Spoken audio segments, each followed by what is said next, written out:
বুবাই, তুমি কোথায়? এখানে তো একটা কি কনস্ট্রাকশনের কাজ চলছে। এটা কি তোমার কোনো নতুন প্রজেক্ট?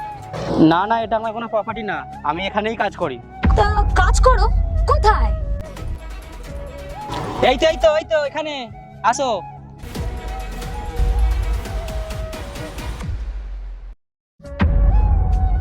কেমন আছো?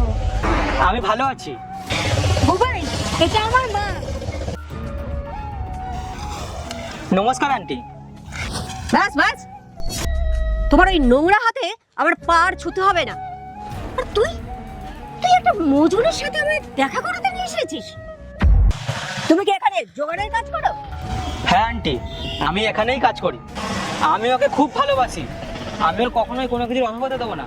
আমার জীবনের শেষ বিন্দুটুকু দিয়ে ওকে আমি ভালোবাসবো, আর ওকে আমি সবসময় যত্নে নিজের কাছে রেখে দেবো। এই, তুই আমার মেয়েকে সুখে রাখবি? তোর যোগ্যতা কি রে?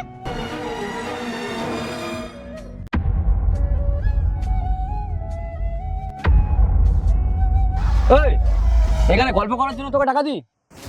যা গিয়ে আগে কাজগুলো সার।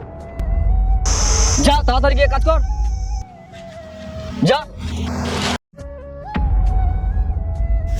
বাহ, কি ভালো ছেলে। তা বাবা, এই যে বিল্ডিংটা হচ্ছে, এটা কি তোমাদেরই?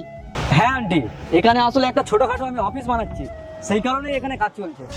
বাহ, খুব ভালো। তুমি ওকে বিয়ে করতে চাও? আন্টি, আপনি তো আমার মনের কথাই বলে দিলেন। আমি কেন একে বিয়ে করতে যাব?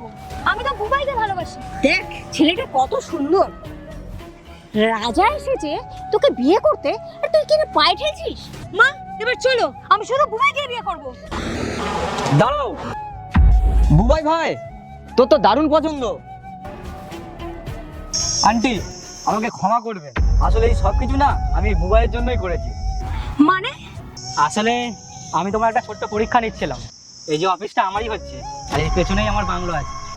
তাহলে বুবাই, আমি পাস না ফেল? তুমি তুমি তো একদম টপ করেছো।